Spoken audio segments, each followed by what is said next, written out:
ಬೆಂಗಳೂರಿನಲ್ಲಿ ರೋಡ್ ರೇಜ್ ಪ್ರಕರಣಗಳ ಸಂಖ್ಯೆ ದಿನ ಕಳೆದ ಹಾಗೆ ಹೆಚ್ಚಾಗ್ತಾನೆ ಇದೆ, ನಿಲ್ತಾನೆ ಇಲ್ಲ. ಇದಕ್ಕೆ ಅಂಕುಶ ಹಾಕುವಂತಹ ಪ್ರಯತ್ನವನ್ನ ಪೊಲೀಸರು ಮಾಡ್ತಾ ಇದ್ರು, ಸಾಧ್ಯ ಆಗ್ತಾ ಇಲ್ಲ. ಈಗಲೂ ನೋಡಿ ಅಂಥದ್ದೇ ಒಂದು ಪ್ರಕರಣ, ಕಾರ್ ಟಚ್ ಆಯ್ತು ಅಂತ ಇಬ್ಬರು ಕಾರು ಚಾಲಕರ ಮಧ್ಯೆ ಗಲಾಟೆ ಶುರುವಾಗುತ್ತೆ. ವೈಟ್ ಫೀಲ್ಡ್ ನ ITPL ನ ಮುಖ್ಯ ರಸ್ತೆಯಲ್ಲಿ ಈ ಘಟನೆ ಆಗಿರೋದು. ಕಿರಿಕ್ ಮಾಡ್ತಾ ಇದ್ದ ಕ್ಯಾಬ್ ಡ್ರೈವರ್ ಕಣ್ಣಿಗೆ ಪೆಪ್ಪರ್ ಸ್ಪ್ರೇ ಮಾಡಲಾಗುತ್ತೆ. ಕಾರಿನ ಬಾನೆಟ್ ಮಿರರ್ ಅನ್ನ ಡ್ಯಾಮೇಜ್ ಮಾಡಿದ್ದಾನೆ ಮತ್ತೊಬ್ಬ ಕ್ಯಾಬ್ ಚಾಲಕನಿಂದ ಕ್ಯಾಬ್ ಡ್ರೈವರ್ಗೆ ಪೆಪ್ಪರ್ ಸ್ಪ್ರೇ ಆಗಿರೋದು, ಒಟ್ಟಲ್ಲಿ ರಾದ್ಧಾಂತ ಆಗಿರೋದು. ಸಣ್ಣ ಸಣ್ಣ ವಿಚಾರಕ್ಕೂ ಜನ ಸಂಯಮ ಕಳೆದುಕೊಳ್ತಾ ಇರೋದು ಮತ್ತೆ ದಾಖಲಾಗ್ತಾ ಇದೆ. ಈ ಎಲ್ಲ ದೃಶ್ಯಾವಳಿಗಳು ಕೂಡ ಅಲ್ಲೇ ಹಿಂಬದಿ ಇದ್ದಂತಹ ಡ್ಯಾಶ್ಬೋರ್ಡ್ ಕ್ಯಾಮ್ರಾದಲ್ಲಿ ಕೂಡ ಸೆರೆಯಾಗಿದೆ.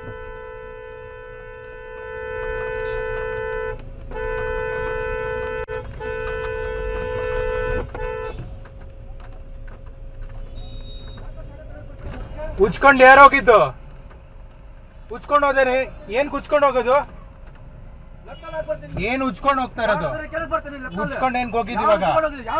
ನೋಡ್ಕೊಂಡು ಹೋಗ್ಬೇಕು ತಾನೆ, ನೋಡ್ಕೊಂಡು ಹೋಗ್ಬೇಕು ತಾನೆ ರೇ, ನೋಡ್ಕೊಂಡು ಹೋಗ್ಬೇಕು. ಮುಚ್ಚ ನೋಡ್ಕೊಂಡು ಹೋಗ್ಬೇಕು ತಾನೆ,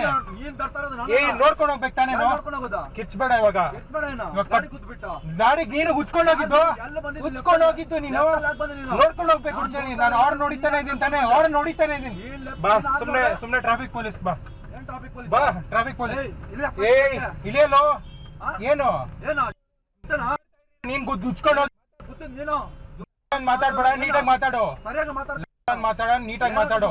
ಟ್ರಾಫಿಕ್ ಮಾತಾಡೋದ್ ಬೇಡ ನೀವು. ನೋಡಿ, ಇಬ್ಬರು ಕಾರು ಚಾಲಕರ ನಡುವೆ ರೋಷ ಹೆಂಗಿದೆ ಅಂತ ಹೇಳಿ, ಕಾರು ಟಚ್ ಆಯಿತು ಅನ್ನೋ ಕ್ಷುಲ್ಲಕ ಕಾರಣಕ್ಕೆ ಅಲ್ಲಿ ಶುರುವಾದಂತಹ ಜಗಳ ಪೆಪ್ಪರ್ ಸ್ಪ್ರೇ ತನಕ ಹೋಯಿತು, ರಾದ್ಧಾಂತ ಆಯಿತು. ಬೀದಿರಂಪ ಹಾದಿರಂಪ ಮಾಡ್ಕೊಳ್ತಾ ಇದ್ದಾರೆ. ಮತ್ತೆ ಪೊಲೀಸರು ಈಗಾಗಲೇ ಹೇಳಿದ್ದಾರೆ, ಇಂಥ ರೋಡ್ ರೇಜ್ ಪ್ರಕರಣದಲ್ಲಿ 2ಕ್ಕಿಂತ ಹೆಚ್ಚು ಬಾರಿ ಪದೇ ವ್ಯಕ್ತಿಗಳೇನಾದರೂ ಕಾಣಿಸಿದ್ರೆ ಅಂಥವ್ರ ವಿರುದ್ಧ ರೌಡಿ ಶೀಟರ್ ಓಪನ್ ಮಾಡ್ತೀವಿ ಅಂತ. ಆದರೂ ಭಯ ಇದ್ದಂಗೆ ಕಾಣಿಸ್ತಾ ಇಲ್ಲ. ಚಿಕ್ಕ ವಿಚಾರಕ್ಕೂ ಗಲಾಟೆಗಳು ನಡೀತಾ ಇದೆ.